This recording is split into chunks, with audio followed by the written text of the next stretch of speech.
Sebuah keluarga miskin tega menipu keluarga kaya agar mereka semua bisa bekerja di rumah mewah dengan gaji yang besar. Keluarga Pak Kim tinggal di rumah bawah tanah dengan keadaan yang mengenaskan. Tapi rezeki tiba-tiba datang di mana teman anak Pak Kim yang laki-laki bernama Ki Taek menawarkan sebuah pekerjaan sebagai guru les bahasa Inggris menggantikan dirinya. Semua itu didukung di mana saudara perempuan Ki yang jago mengedit Photoshop membuat sebuah ijazah palsu. Seakan-akan Ki benar-benar lulusan universitas bergengsi tersebut. Tiba saatnya Ki datang untuk wawancara kerja. Betapa terkejutnya Ki melihat rumah mewah yang terpampang di depannya. Pelayan memanggil nyonya rumah ini dan ia menerima begitu saja Ki menjadi guru baru bagi anaknya. Ki mencoba mengajar anak itu yang ternyata seorang anak SMA. Dan cara mengajar Ki masih dipantau oleh nyonya rumah. Melihat cara mengajarnya yang unik, nyonya rumah begitu senang dan menyambut baik kehadiran Ki. Nyonya rumah ternyata memiliki seorang anak laki-laki yang kelakuannya begitu nakal. Nyonya rumah kesulitan menemukan guru yang tepat kepada anak laki-lakinya karena kelakuan nakalnya. Ketika pulang, Kiki seakan-akan mendapat ide dan kemudian merekomendasikan seseorang yang jago dalam hal seni. Esoknya ternyata Kiki membawa saudara perempuannya, yaitu Ki Jung yang menyamar menjadi seorang tamatan mahasiswa seni dari Amerika. Jadilah dengan aktingnya, Ki Jung berpura-pura mencoba menerapkan cara mengajarnya yang rahasia. Nyonya rumah tentu saja menunggu dengan gelisah karena sifat bandel anaknya itu. Namun betapa terkejutnya nyonya rumah ketika melihat anaknya tiba-tiba penurut kepada guru barunya. Ketika mereka berbicara berdua, Ki Jung mengarang cerita yaitu kemungkinan anaknya mengalami skizofrenia. Melihat dari lukisannya karena traumanya. Tak lama mereka kedatangan suami nyonya rumah yang baru pulang kerja.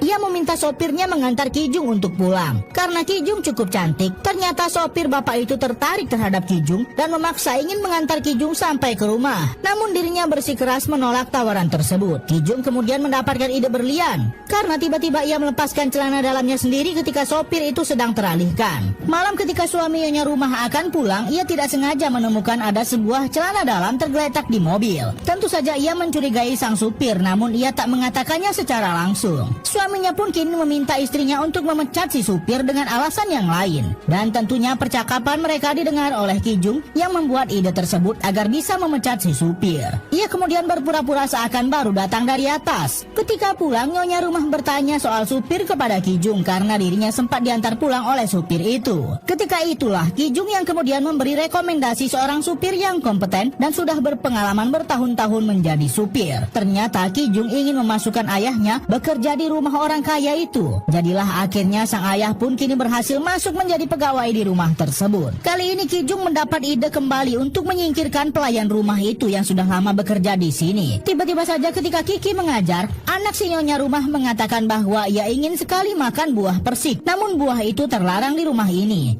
Jadilah mereka tahu alasan sebenarnya karena ternyata pelayan itu alergi terhadap buah persik. Dan Ki Jung kemudian membeli buah tersebut dan mereka akan mengikis bulu-bulu buah persik itu. Kiki akan menebarkannya diam-diam di dekat pelayan rumah tersebut. Benar saja pelayan itu jadi batuk-batuk dan kemudian pergi ke rumah sakit untuk berobat. Ternyata di rumah, Ki Jung yang sudah membawa buah persik kemudian menebarkan bubuk buah persik itu di dekat ibu pelayan itu. Pas sekali ketika nyonya rumah pulang, ia mendengar ibu pelayan itu batuk-batuk begitu kencang. Pak Kim menambahkan bumbu cerita dengan menyemprotkan saus merah ke tisu bekas ibu pelayan dan menunjukkannya kepada nyonya rumah karena saus itu seperti darah. Jadilah rencana mereka berhasil dan akhirnya nyonya rumah pun memberhentikan ibu pelayan itu. Satu persatu keluarga miskin ini berhasil masuk menjadi pekerja di rumah mewah milik keluarga kaya raya ini. Pak Kim, sang ayah keluarga miskin ini, memberikan kartu nama kepada tuannya jika saja membutuhkan jasa pembantu. Karena memang nyonya rumah itu tidak bisa melakukan pekerjaan rumah, jadilah ia menelpon nomor di kartu itu dan Ki Jung berpura-pura menjadi agen pencari pembantu. Begitulah akhirnya Ibu Kim berhasil menjadi pelayan baru di rumah orang kaya ini. Hari itu ketika tuan rumah pulang, anak laki-laki mereka bertingkah aneh, di mana ia mencium aroma Pak Kim dan kemudian ia mencium aroma badan istri Pak Kim. Ia berkata bau mereka sama. Jadilah ketika mereka semua di rumah, mereka heran kenapa anak itu menyadari bau mereka yang sama. Hari itu keluarga kaya raya ini akan pergi ke sebuah perkemahan. Itu berarti rumah akan kosong. Jadilah akhirnya keluarga miskin ini memutuskan bersenang-senang di rumah orang kaya ini dan menikmati fasilitas mereka. Seakan-akan bahkan mereka sudah terbiasa menjadi orang kaya. Tiba-tiba mereka dikagetkan suara bel rumah. Terlihat di CCTV pintu, ternyata itu adalah wanita yang dulunya bekerja sebagai pelayan di rumah ini. Wanita itu beralasan bahwa ia meninggalkan sesuatu di basement rumah dan hendak mengambil barang tersebut. Jadilah Ibu Kim membiarkan wanita itu masuk ke dalam rumah. Ia mengikuti wanita itu ke dapur tempat di mana basement rumah ini berada. Ibu Kim kaget melihat wanita itu yang tergantung mencoba mendorong lemari minuman. Lemari itu berhasil dibuka dan ternyata ada sebuah pintu rahasia di balik lemari tersebut. Wanita itu masuk ke dalam dan tiba-tiba berteriak memanggil nama seseorang. Ibu Kim pun berlari masuk ke dalam mengikutinya dan begitu kaget melihat ada seorang pria tergeletak di sana dan ternyata rumah ini memiliki ruang rahasia lainnya. Wanita ini ternyata selama ini menyembunyikan suaminya yang terlilit hutang di rumah mewah ini. Ia memohon kepada Ibu Kim untuk menaruh makanan kepada suaminya dan rela membayar setiap minggu. Tapi sebuah kecelakaan terjadi di mana keluarga Ibu Kim yang menguping terpeleset jatuh ke bawah. Jadilah rahasia mereka terbongkar dan wanita ini segera mengambil HP untuk merekam mereka semua. Mereka pun akhirnya saling memegang rahasia masing-masing. Keadaan berbalik di mana kini wanita ini membuat keluarga Pak Kim tak berkutik karena jika mereka macam-macam, mereka akan mengirim video itu kepada nyonya rumah. Secara tiba-tiba Ibu Kim berdiri menyerang mereka dan membuat HP yang dipegang wanita itu terlepas dan Pak Kim sudah bersiap mengambil alih HP tersebut. Sampai akhirnya Ki Jung bergerak membawa sebuah kantong plastik yang ternyata berisi buah persik dan menempelkannya ke wajah wanita itu karena dirinya alergi buah tersebut. Dan mereka pun berhasil menghapus video di HP-nya. Di tengah kekacauan, telepon rumah berbunyi dan ternyata nyonya rumah menelpon mengabarkan bahwa mereka batal ikut perkemahan dan akan sampai ke rumah dalam waktu 8 menit. Jadilah semua mereka bergegas membereskan kekacauan yang ada dan menyembunyikan mantan pelayan ini dan suaminya kembali ke dalam bunker rahasia. Di satu sisi Ki Jung membereskan sisa-sisa makanan di meja itu dan ia segera bersembunyi ke bawah meja. Sedangkan Kiki bersembunyi di bawah kasur anak perempuan nyonya rumah itu. Di bunker, mantan pelayan ternyata memberontak dan hendak lari keluar membeberkan rahasia mereka. Tapi ketika ke atas, Ibu Kim menendangnya dan membuat wanita itu terjatuh ke bawah dan kepalanya terbentur keras di dinding.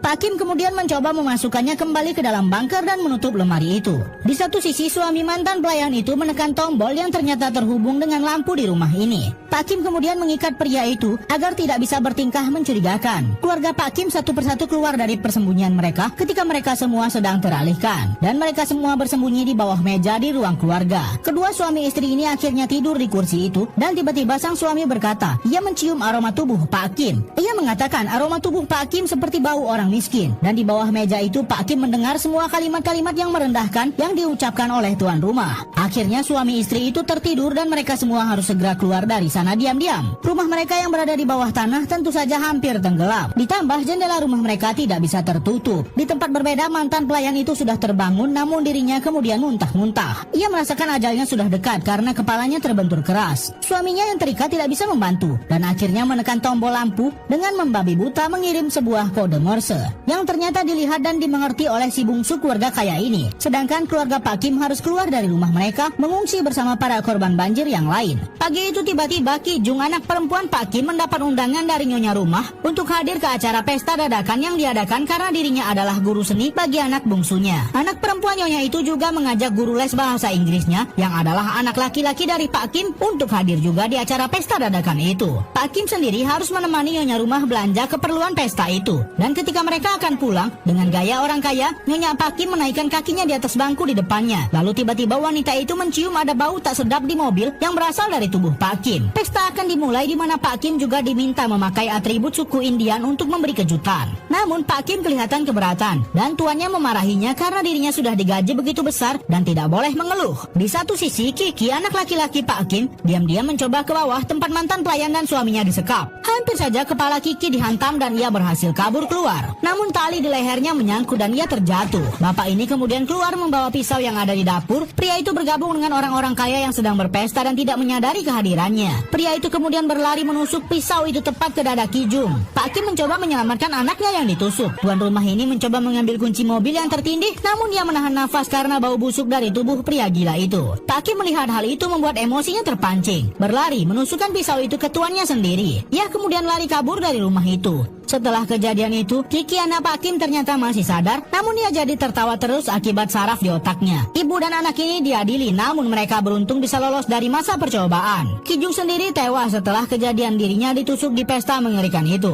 Pak Kim sendiri menghilang tanpa kabar dan tidak ada yang tahu keberadaannya termasuk keluarganya sendiri. Sampai ketika Kiki mencoba mendaki gunung yang mengarah ke rumah mewah itu, ia melihat lampu di rumah itu berkedip-kedip memberikan sebuah kode. Kiki tahu itu adalah sandi Morse dan mencoba menerjemahkannya. Ternyata selama ini Pak Kim bersembunyi di bawah bunker agar tidak ketahuan setelah menusuk tuan rumah ini. Ia bertahan hidup sendirian. Pada akhirnya rumah mewah ini pun dibeli oleh warga asing. Kiki harus segera mewujudkan mimpinya menjadi orang kaya dan bisa membeli rumah itu agar bisa menyelamatkan ayahnya.